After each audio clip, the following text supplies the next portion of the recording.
So welcome students, welcome to my channel mathematics hub. पिछले videos के अंदर हमने क्वेश्चन नंबर 28 तक एनडीए के आए हुए 2015 के क्वेश्चंस को कंप्लीट किया था। इस वीडियो के अंदर हम क्वेश्चन नंबर 29 से कंटिन्यू करेंगे। देखते हैं, सबसे पहला क्वेश्चन जो हमारे पास है उसमें आपको एक सेट गिवन है ए, जिसके अंदर 3 एलिमेंट्स हैं एक्स वाई जेड, और बी एक सेट है जिसमें 4 एलिमेंट्स है P Q R and S. आपको पता करना है कि नंबर ऑफ डिस्टिंक्ट रिलेशंस पता करने हैं from B to A, B से ए तक इनको जोड़ने वाले डिफरेंट डिफरेंट रिलेशंस कितने होंगे। जब भी आपको रिलेशंस निकालने हैं, नंबर ऑफ रिलेशन निकालने हैं, आपको फॉर्मूला रखना है याद 2 की पावर m इंटू एन। ये नंबर ऑफ रिलेशंस का फॉर्मूला है, नंबर ऑफ रिलेशंस। अब ये कैसे आया, जहां पे m जो है कार्डिनलिटी ऑफ सेट 1, ए की कार्डिनलिटी का मतलब बेटा number of elements in set A. Cardinality का मतलब number of elements in a set. एक सेट के अंदर जितने भी एलिमेंट्स होते हैं डिस्टिंक्ट, वो उसकी कार्डिनलिटी बन जाती है। नंबर ऑफ रिलेशन का फॉर्मूला है 2 की पावर m इंटू एन, जहां पे m होगी कार्डिनलिटी ऑफ ए, ये रहेगी हमारे पास कार्डिनलिटी ऑफ ए, और जो n रहेगा वो रहेगी आपको कार्डिनलिटी मतलब नंबर ऑफ एलिमेंट्स कौन से सेट के, बी सेट के। नंबर ऑफ रिलेशंस जो होंगे वो आ जाएगा आपके पास 2 की पावर ए की कार्डिनलिटी, नंबर ऑफ एलिमेंट्स कितने हैं ए के अंदर 3 इंटू नंबर ऑफ एलिमेंट कितने हैं बी के अंदर 4। ये आएगा 2 की पावर 12। 2 की पावर 12 क्या होगा, 2 की पावर 5 इंटू 2 की पावर 5 इंटू 2 की पावर 2। ये क्या बन जाएगा 32 into 32 into 4। This will B 1024 into 4, this will B 4096, जो कि है आपका ऑप्शन नंबर ए। ऑप्शन नंबर ए होगा आपका आंसर। क्वेश्चन नंबर 30 जो हमारे पास है उसमें गिवन है आपको गिवन है 2p प्लस 3q, जो गिवन है वो 18 है, और आल्सो एक चीज और गिवन है 4p square plus 4pq minus 3q square minus 36 is equals to 0। ये दो कंडीशंस आपको गिवन है क्वेश्चन के अंदर, और you have to find value of 2p। आपको 2p प्लस q की वैल्यू को फाइंड आउट करना है, ये आपको ढूंढना है। कैसे करेंगे, सबसे पहले तो इसकी स्प्लिटिंग करो। स्प्लिटिंग कैसे होगी, देखो इसको स्प्लिट कैसे करेंगे, इसको 2p का स्क्वायर लिख दो। चलो एक काम करते हैं, इसको अंदर देखें, स्प्लिटिंग द मिडिल टर्म से करते हैं, स्प्लिटिंग द मिडिल टर्म से। 4 कोफिशिएंट को 3 से मल्टीप्लाई करो, 4 3 12 बन गया। स्प्लिट ऐसे करना है, इस मिडिल टर्म को ऐसे स्प्लिट करना है, इसके कोफिशिएंट 4 को, सच दैट प्रोडक्ट जो बन जाए मेरा 12 बन जाए, और प्लस या माइनस करने पर 4 फिर से आ जाए। जैसे कि यहाँ पे देखो, अगर मैं इसको 6pq माइनस 2pq लिख दूं, इससे हुआ क्या, 6pq 2pq द्वारा सब्ट्रैक्ट करने पर यही सेम आ जाएगा। यही जो दो चीजें हैं मैंने इसी से बनाई हैं, 4pq को इस फॉर्म में लिख दिया, और अगर 6 2 तक करें 12 आता है, और 4 3 तक करें तब भी 12 आता है। तो मेरी दोनों कंडीशन सेटिस्फाई होगी कि मैंने बीच वाली चीज को ऐसे स्प्लिट किया कि वापस सोल्व करने पर 4 बन जाए, और इन्हीं के कोफिशिएंट्स को मल्टीप्लाई करने पर 12 मिल जाए, जो मुझे चाहिए था। अब ये चीज बन गई आपके पास। अब इसमें कॉमन लेते हैं, पहले टर्म में से आप 2p कॉमन लीजिए, ये आ जाएगा 2p प्लस 3q। सिमिलरली यहां से q कॉमन लीजिए माइनस का, ये आ जाएगा 2p प्लस 3q माइनस 36 तो पड़ा ही है, इज इक्वल टू 0। अब 2p प्लस 3q को कॉमन ले लो, देखो ये और ये कॉमन है, सेम है, अंदर क्या बचा 2p minus q minus 36 is equal to 0। अब देखो ये दो चीजें आ गई। अब हमें 2p प्लस 3q की वैल्यू 18 गिवन थी, सो इसकी जगह 18 डाल दें, तो ये 36 आ जाएगा। 2p माइनस q की वैल्यू आ जाएगी 36 over 18, that is 2। 2p minus q की वैल्यू आ गई 2, बट हमें तो निकालना है 2p प्लस q। ये माइनस है, ये प्लस q मांग रहे हैं। सो ये इक्वेशन नंबर 1 जो हमें गिवन थी और इक्वेशन नंबर 2 जो आपने निकाली है, दैट इज क्या निकाली है कि 2p माइनस क्यू की वैल्यू 2i है। इन दोनों को एलिमिनेट करो, एलिमिनेशन मेथड से सोल्व करो। और दूसरी इक्वेशन ये निकाली। अब दोनों इक्वेशन को सब्ट्रैक्ट करो। सब्ट्रैक्ट करने पर यहाँ आ जाएगा 4q, ये सब्ट्रैक्ट, ये माइनस प्लस प्लस ऐड हो जाएगा और 18 में से 2 के 16 आ जाएगी। This will be q is equal to 4। q को 4 ऊपर डालने पर p की वैल्यू क्या आ जाएगी आपके पास, p आ जाएगा। q को वापस डालने पर p की वैल्यू आपके पास आ जाएगी 12 माइनस करने पर 6 into 3। सो ये आपके पास p आ गया, ये q आ गया। अब आपको क्या निकालना है, 2p plus q। सो 2p plus q की वैल्यू आ जाएगी 2 into 3 plus 4, this will B 10। सो आपका आंसर जो रहेगा 10 रहेगा, जो कि है आपका option number C. So question number जो 31 हमारे पास है, उसमें हमें क्या कह रहा है, उसमें हमें कह रहा है कि थीटा, थीटा एक एंगल है, ठीक है, पॉजिटिव एंगल है, जिसको जब डिग्री में रिप्रेजेंट करते हैं, देखो एक एंगल को हम दो तरीके से रिप्रेजेंट कर सकते हैं, डिग्रीज में भी लिख सकते हैं और रेडियंस में भी लिख सकते हैं। फॉर एग्जांपल एक थीटा जो आप जिसको आप 90 डिग्री पढ़ते हो, उसको रेडियंस की फॉर्म में π/2 भी बोला जाता है। ये रेडियन फॉर्म है और ये हमारी डिग्री फॉर्म है एक एंगल थीटा की।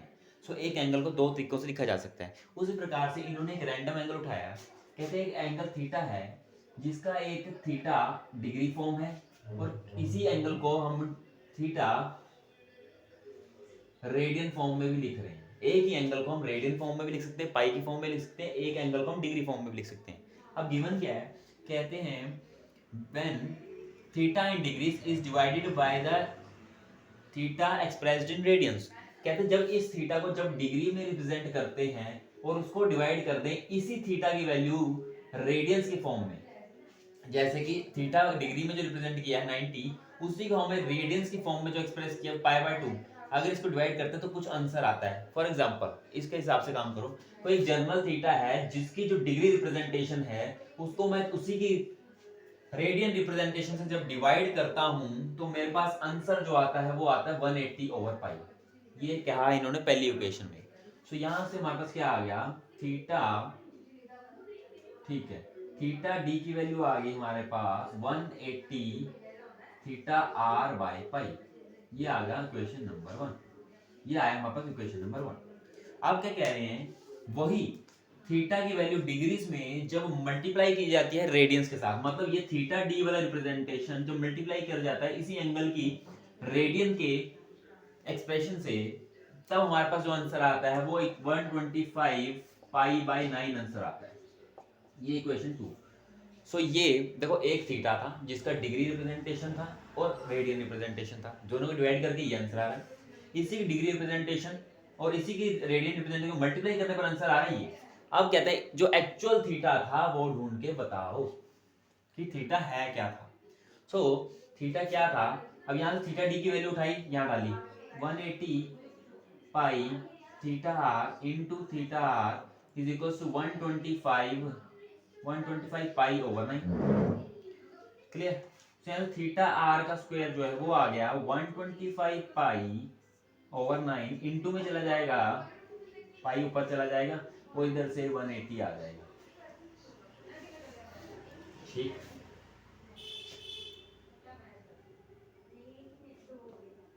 क्लियर। अब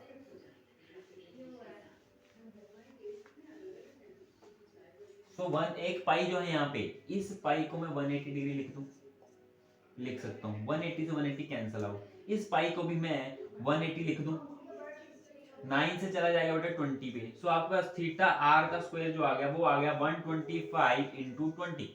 ये आ गया आपका थीटा आर का स्क्वायर, रेडियन रिप्रेजेंटेशन है। सो थीटा आर का स्क्वायर आ गया आपके पास, जब आप इसको देखेंगे मल्टीप्लाई करेंगे आपके पास आएगा 2500। सो थीटा आर की वैल्यू आ जाएगी 2500 का रूट, दैट इज 50।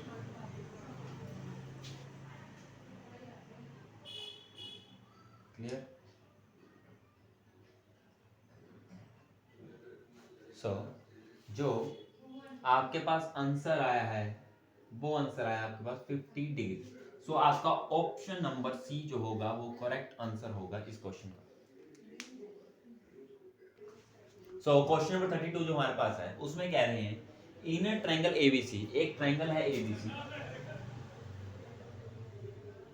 एबीसी एक ट्रायंगल है, कह रहे हैं ए की वैल्यू 1 प्लस रूट 3 है, बी की वैल्यू हमारे पास 2 है और एंगल सी 60 डिग्री है। अब ये एबीसी है क्या? देखो कोई भी ट्रायंगल अगर ए बी सी हम लेते हैं ना बेटा, तो ए एंगल के ऑपोजिट जो साइड होती है उसको स्मॉल ए, उसकी लेंथ स्मॉल ए लेते हैं, ये कन्वेंशन है, ऐसे ही लेते हैं। बी एंगल के ऑपोजिट को बी मानेंगे, स्मॉल बी मानेंगे, और सी एंगल कैपिटल सी के ऑपोजिट वाले को स्मॉल सी साइड मानेंगे। ये ऐसा लेना है आपको, ठीक है। तो आपको क्या कह रहे हैं, 60 डिग्री है, सी की value angle C 60 degree given है, और कहते हैं जो बाकी बचे हुए एंगल्स हैं, this angle and this angle, इस एंगल की वैल्यू ढूंढनी है जहां पे आपको स्मॉल ए की वैल्यू, इसकी वैल्यू 1 प्लस रूट 3 दे रखी है और बी की वैल्यू 2 दे रखी है। अब आपको दो एंगल्स ढूंढने हैं, अननोन एंगल्स ढूंढने हैं। यहाँ पे आपको जो प्रॉपर्टीज लगनी है वो आपको दो लगनी है साइड्स और एंगल्स के बीच में, साइन और कोसाइन फॉर्मूले। एक फॉर्मूला ये होता है बेटा cos c, अगर आप cos c एंगल पे लगाएंगे तो उसका फॉर्मूला हमारे पास रहता है a square plus B square minus square C square over 2ab। ये फॉर्मूला रहता है cos c और साइड कॉरस्पॉन्डिंग साइड्स के बीच में रिलेशन ये रहता है। इसको अप्लाई करते हैं, cos ऑफ c एंगल है आपका 60 डिग्री, cos 60 डिग्री a का स्क्वायर, a की वैल्यू 1 प्लस रूट 3 का स्क्वायर प्लस b का स्क्वायर, b की वैल्यू 2 है, 2 का स्क्वायर माइनस c का स्क्वायर। हम इसलिए कर रहे हैं ताकि हमारे पास c की वैल्यू आ जाए, जो अननोन साइड है वो मेरी निकल जाए। cos c क्या होता है, cos 61/2। इसको खोल लेते हैं, a square b square plus 2ab वाली term, a square b square plus 2ab, उससे ओपन किया मैंने, इसको अंदर आ जाएगा।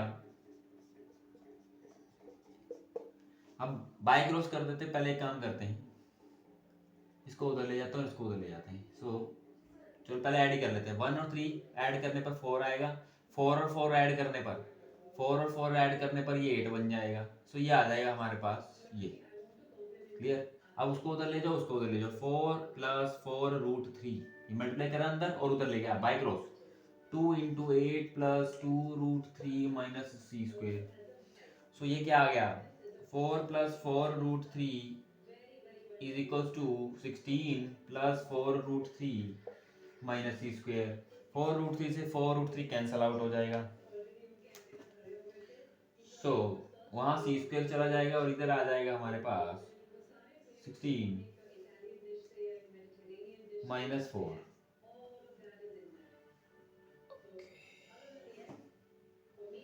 यह आ जाएगा 12।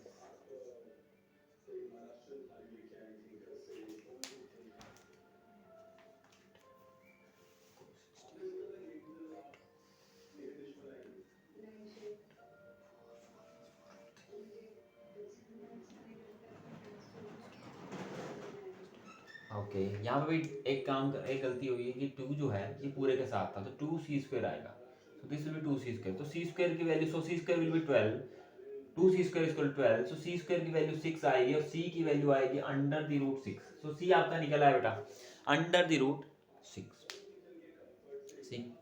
अब अंडर रूट 6 निकालने के बाद आपको साइन फॉर्मूला यूज करना है।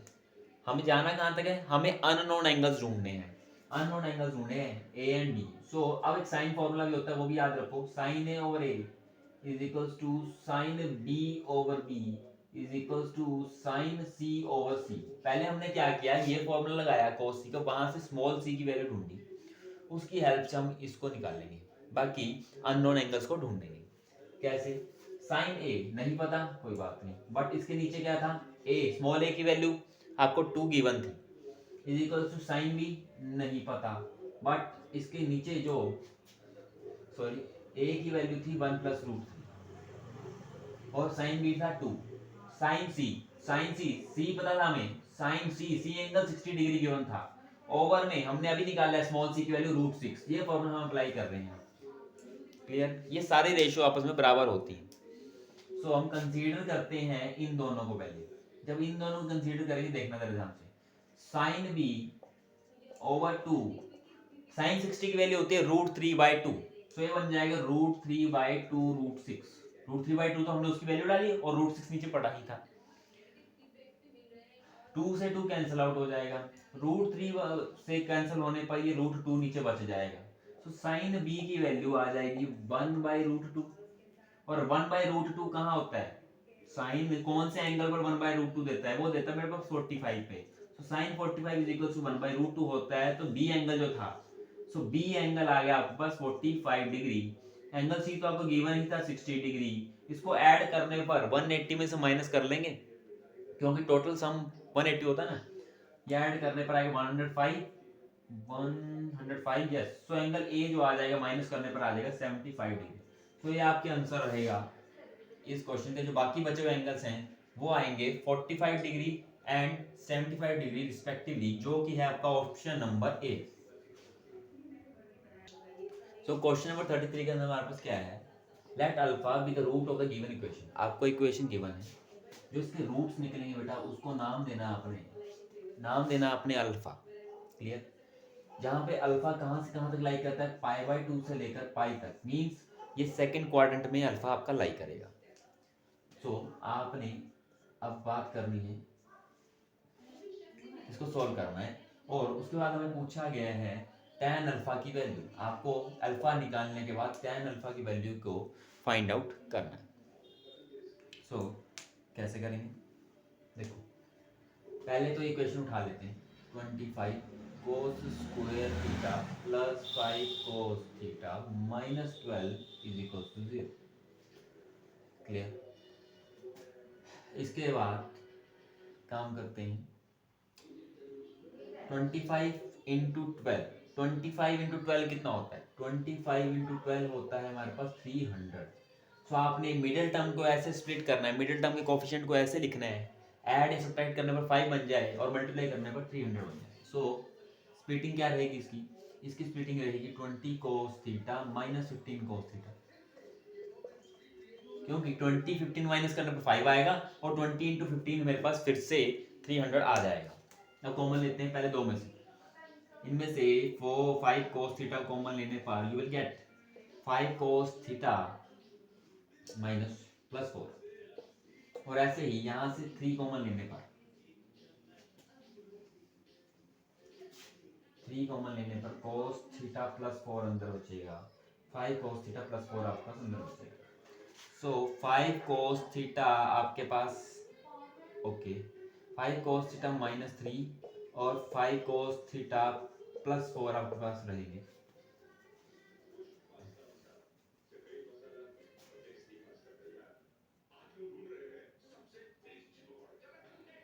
सो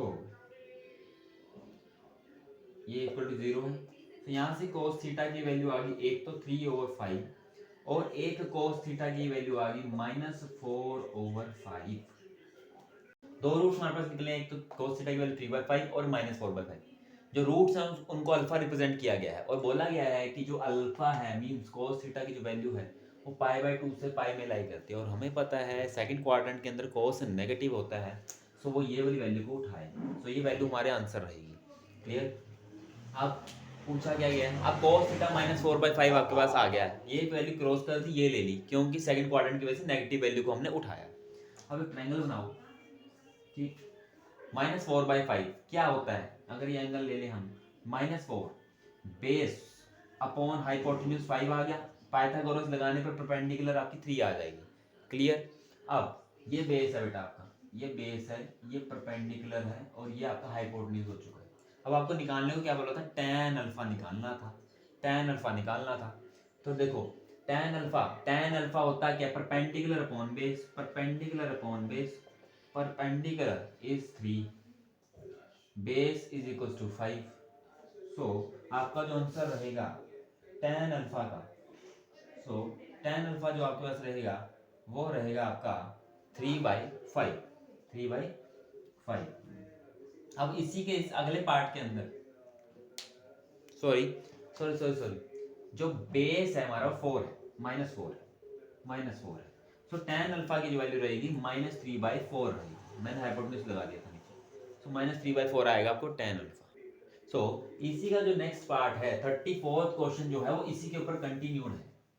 वो 34 क्वेश्चन जो है वो इसी के ऊपर कंटिन्यूड है। उसमें आपको पूछा गया है इसी क्वेश्चन के लिए sin 2 अल्फा ढूंढो। इसी क्वेश्चन के लिए कंटिन्यू करते हुए sin 2 अल्फा की वैल्यू आपको ढूंढ के बतानी है। क्वेश्चन नंबर 34 नेक्स्ट जो है इसका। अब हमने ट्रायंगल यहाँ बनाया था पहले अल्फा लेते हुए, ये बेस तो -4 आया था, ये 5 आया था और ये आया था। अब हमें sin 2 अल्फा तक जाना है। देखो sin 2 अल्फा क्या होता है, sin 2 अल्फा होता है 2 sin अल्फा cos अल्फा, होता है ना 2 sin 2x 2 sin x cos x। तो 2 sin अल्फा cos अल्फा हमने लगाना 2 इंटू साइन अल्फा की value sine perpendicular upon hypotenuse into cos alpha base upon hypotenuse. तो ये कितना आ गया 6 to the 24 -24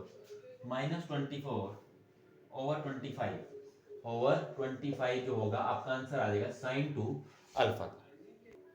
so question number 35 जो हमारे पास है उसमें क्या कहता है हमारे पास, वो कहता है an angle of elevation of a top of a tower. आपको कहते हैं एक टावर है, उसको ग्राउंड से देख रहे हैं, तो एलिवेट करेंगे अपने आप को ऊपर की तरफ देखेंगे, एलिवेशन होगी। एंगल ऑफ एलिवेशन हमें कुछ गिवन है टावर के साथ जो कि 45 डिग्री है। Angle of elevation 45 degree given है। टावर की हाइट हमें नहीं पता h है, और बोला गया है जो बेस है टावर का बेस b, ये टावर BC है, उसके बेस से इस पॉइंट का जो हॉरिजॉन्टल डिस्टेंस है वो 20 मीटर गिवन है। आपको हाइट ढूंढनी है। सिंपल क्वेश्चन, हमें पता है tan 45 जो होता है वो होता है परपेंडिकुलर अपॉन बेस। tan 45 की वैल्यू 1 होती है, परपेंडिकुलर हमारी हाइट है, बेस की वैल्यू 20 है। So 20 metre is equal to height, जो कि आपका ऑप्शन नंबर बी जो है करेक्ट रहेगा इस ऑप्शन के लिए आंसर। सो क्वेश्चन नंबर 36 जो हमारे पास है उसके अंदर आपको गिवन है एक इक्वेशन गिवन है tan inverse 1 plus X plus tan inverse 1 minus x की वैल्यू π/2 है। इसके लिए हमें x को ढूंढना है। देखो सिंपल सी बात है, एक फॉर्मूला आपको याद रखना है, tan inverse a plus tan inverse b वो होता है tan inverse a plus b whole over, ये एंगल भी चलेगा 1 माइनस a इंटू बी। ये होता है जब दो tan इनवर्स की चीजें होती हैं उनको एक tan इनवर्स मर्ज करने के लिए, सिंगल tan इनवर्स में लिखने के लिए ये फॉर्मूला आपने अप्लाई करना है। तो इसी फॉर्मूले को हेल्प लेते हुए हमें क्या बन जाएगा, जो ऊपर वाली चीज है this will be converted into tan inverse a की वैल्यू है 1 plus X plus 1 minus X whole over 1 minus 1 plus X into 1 minus X जो कि बराबर है π/2। ये आ गया tan इनवर्स, इसको सॉल्व करेंगे ऊपर आ जाएगा 2 over 1 minus a square minus b square, नीचे लग जाएगा बेटा a square minus b square. Further solve करने पर आपके पास आ जाएगा tan इनवर्स 2 ओवर 1 से 1 कैंसिल, माइनस से ये खोलेंगे जब 1 से 1 कैंसिल हो जाएगा और माइनस माइनस प्लस हो जाएगा, ये आ जाएगा आपके पास जो कि π/2 के बराबर है। तो यहाँ से 2/x स्क्वायर tan इनवर्स को उधर ले जाएंगे, this will be tan of π/2, और हमें पता है tan ऑफ π/2 होता है इनफाइनाइट टर्म। इनफाइनाइट मतलब 1/0 फॉर्म। तो ये जो चीज है, so this will be equal to this, so 2/x square equals to 1/0 by cross multiplying 2 into 0 is equals to x square, 0 is equals to x square। This implies x की value हमारे पास क्या आ गई, x की value आ गई आपके पास 0। That is option number C आपका करेक्ट आंसर है।